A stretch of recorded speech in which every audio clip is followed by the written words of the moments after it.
četvrto slovo azbuke, s njim se reči mnogo lakše uče. Četvrto slovo po azbučnom redu, nisam znao da ga napišem do juče.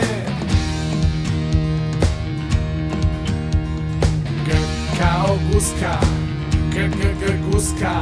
G kao gale, gale.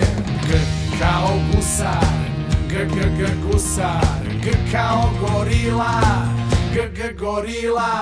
G kao golman, golman.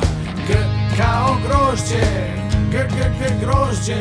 G kao golub, golub. G kao gitara, gitara. Slovo G je četvrto slovo azbuke, s njim se reči mnogo lakše uče. Četvrto slovo po azbučnom redu, nisam znao da ga napišem do juče. Nisam znao da ga napišem do juče. O, slovo